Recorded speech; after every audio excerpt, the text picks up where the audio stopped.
Hello everyone, my name is Miss Patricia from the Cook Memorial Library, and I'm here to welcome you to the first day of summer. Summer is finally here, and this is also the longest day of the year. Isn't that exciting? So we will have more hours of daylight this day than any other day, which is really fun. Sunset is officially at 8:31 tonight, but it'll stay a little bit lighter after that. So this means that you'll have more daylight today. You can stay out later to play, and you might notice it might even still be light when you go to sleep tonight. This is also called the summer solstice, which basically describes the position of the earth facing the sun. On this very day, the sun is more directly aligned with the northern hemisphere. As our earth travels around the sun, it's moving and tilting so that our part of the world is facing the sun today at the most direct point. So we're going to have a very special day, however you look at it. So I'm going to read you a story today about summer, and it's called Possum and the Summer Storm. That's why our program is called Possum and the Summer Storm. It's written and illustrated by a wonderful author and illustrator called Anne Hunter. And she's written some other books about possum that we will possibly read again. Now, as you can tell by the title, something is going to happen on this summer day. You know, warm weather can mean sunny days, and it can also mean stormy days. So you can imagine that something is going to happen with a summer storm. Now, there's a picture of Possum on the cover. A possum is sometimes called an opossum, and we do have those in our area. You might not see them very often because they're nocturnal. That means they prefer to come around at night. One time I actually looked out my front door and saw a possum on my steps, and it really startled me. But they are very common in our area, so you might want to see if you ever notice one at night. Don't be surprised. And you also see a huge black cloud on the cover of this book, so that kind of gives you an idea of what's going to happen. Notice what is on Possum's back. His little babies. And I wonder what's going on that they're riding on Possum's back. That's kind of interesting, isn't it? Well, let's get on with our story. Now on the cover, on the title page, you can see that they're actually, looks like they're in the river or a creek, and they're swimming. And the little babies are on Possum's back. So let's find out what happens. Possum looked out one summer afternoon. "Time to come in," he called to his baby possums. "It looks like we're in for some weather." Check out that black cloud and notice where Possum is in his house.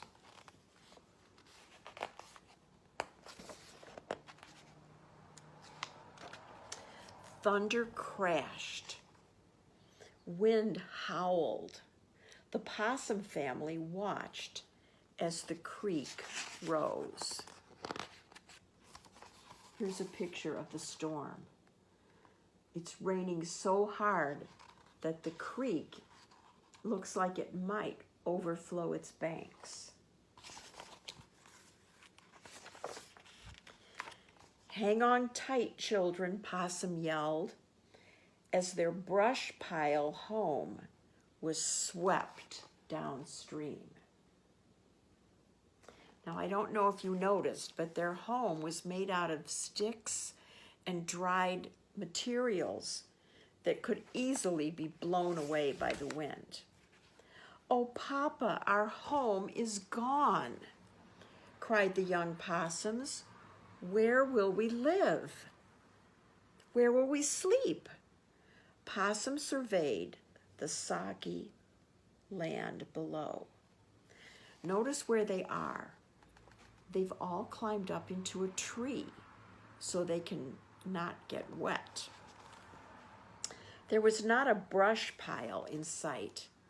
Now, their house is called a brush pile because it's made from dried materials. He was good at gathering leaves, but a leaf pile would not be enough.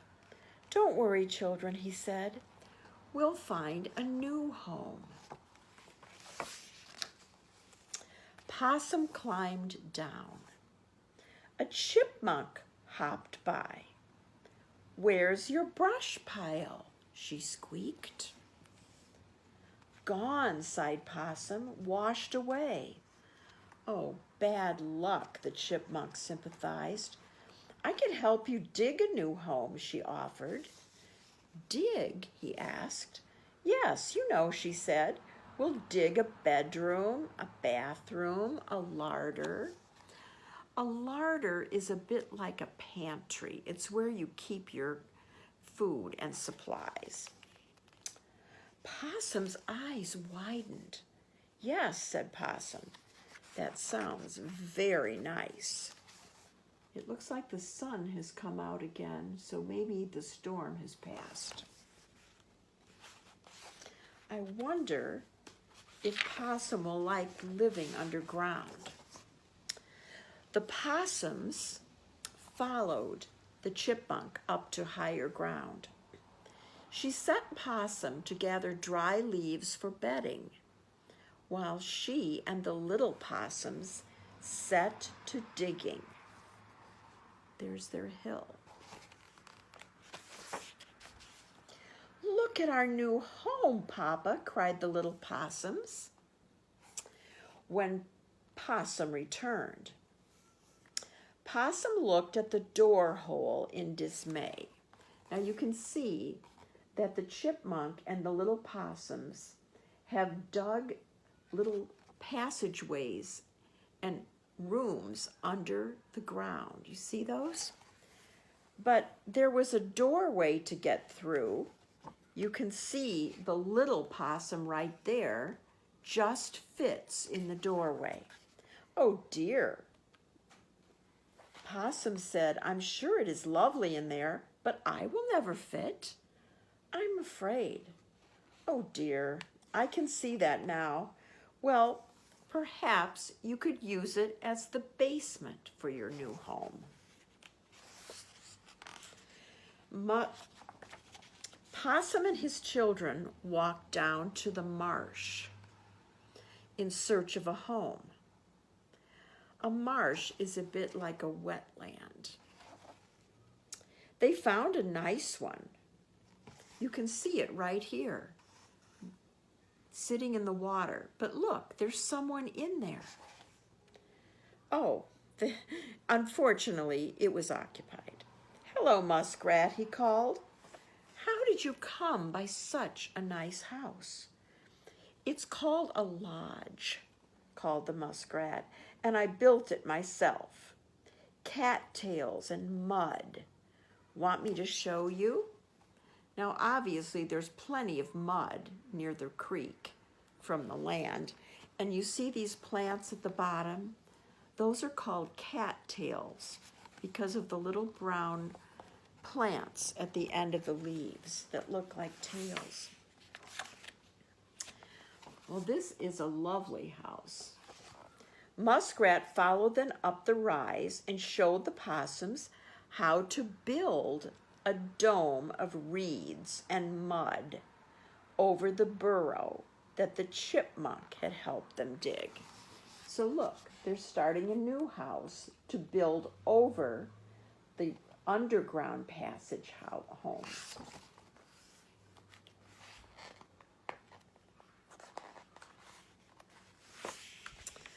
A wasp flew by. That's interesting. What's happening here? She buzzed. Possum's brush pile washed away, answered the muskrat. He needs help building a new home. I can make a comb of chewed wood and saliva. Now, maybe you've heard of a honeycomb, right? So the wasp can also build a comb. And she's going to build it from chewed up wood and moisten it with saliva, which you all might think of as spit. But it holds together nicely. The comb might make nice windows, said the wasp, and she set to work.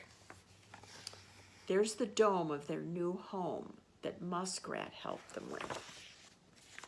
Now, look at the windows that the wasp was able to build in their home. As they stood admiring the wasp's delicate handiwork, an oriole flew in. Now, an oriole is the name of a bird. You can see him sitting in the branches, looking down and admiring the new home with the lovely windows. I heard there was some building going on and thought you might need my help, he sang. Everyone knows a nest is best. Of course, an oriole would know how to build a nest, right? Why sleep on the damp ground when you could swing in a nest? Let me show you. Look at the lovely nest Oriole was able to build.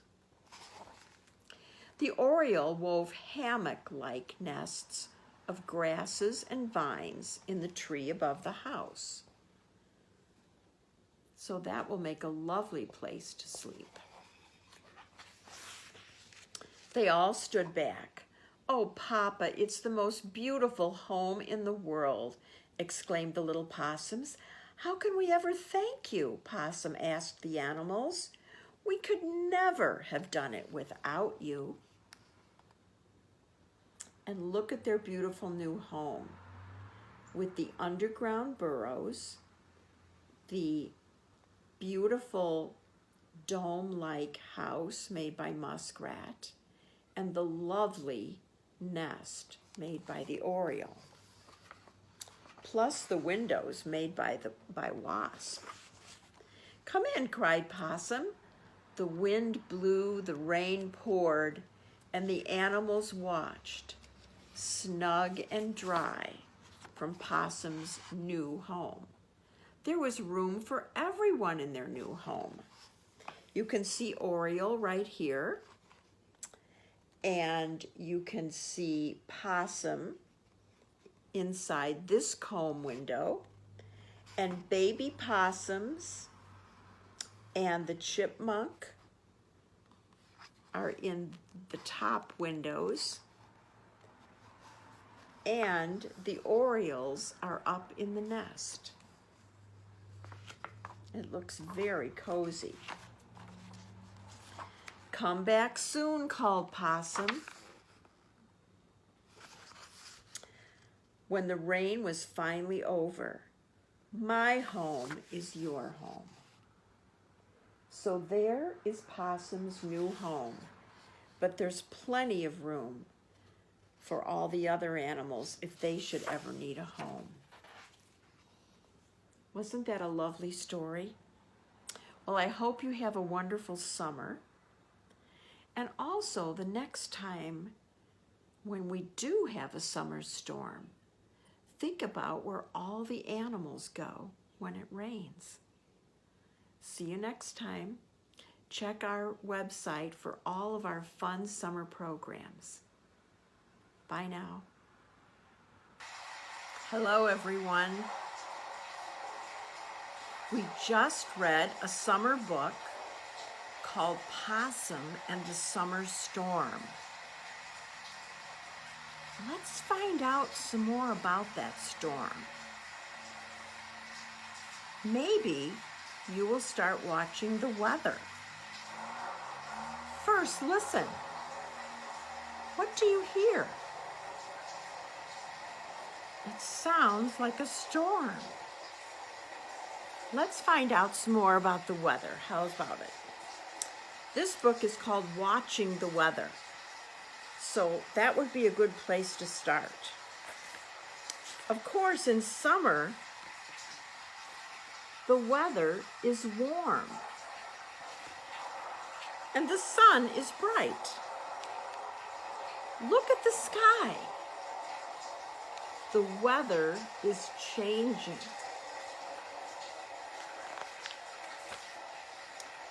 Dark clouds are moving above us. They block the sun. The sun's still there. The clouds are just covering it. You know there will be a storm soon. Next, you know what comes next. After the dark clouds comes the rain. Look at them. The wind will be blowing too. Then, here's something I'm sure you've seen. Lightning. Thunder and lightning. Sometimes you will see and hear during the summer storm. Then after the storm clears, finally the sun will come out again. The air is cooler after the storm. The weather has changed. Some people study the weather. They look at special pictures that show how the clouds are moving. People who study the weather are on the news, and they give us the weather report of what the weather will be like tomorrow. The weather is fun to watch. Now you might be wondering, what makes it actually rain? Let's think about that for a minute. How does a thunderstorm form? Well, here's what happens. Most thunderstorms form during the day. And the first thing you would notice is that the air gets very warm in the summer, and the air is full of water vapor. It gets warmer and warmer, and it rises up into the sky. The water vapor gets so high, and it mixes with dust. Vapor and dust form clouds. Some clouds can grow into giant shapes with wide, flat tops. Now notice these clouds. The tops are flat. So this is something you might notice when you look up at the sky in the summer, to see if the tops of the clouds are flat. These clouds are called anvil clouds. If you see clouds like this, anvil clouds, it means rain is on the way.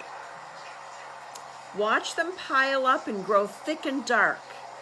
They're filled with millions of water droplets. These droplets get bigger and bigger, and they become heavy. So some of the drops fall back to the ground as rain. They carry cool air with them, rushing downward. That's why the air cools off when it rains. Now let's talk about thunder and lightning. You probably noticed when you hear thunder, you sometimes see lightning, and then sometimes you hear thunder. Thunder is the sound of the heated air rising and expanding. This air can travel more than 1,000 feet per second. That's what makes the sound. Lightning flashes, A single bolt of lightning can make the air in its path 5 times hotter than the surface of the sun. Lightning is so hot, it can strike buildings and power poles. It can split trees and melt telephone wires. That's how hot lightning is.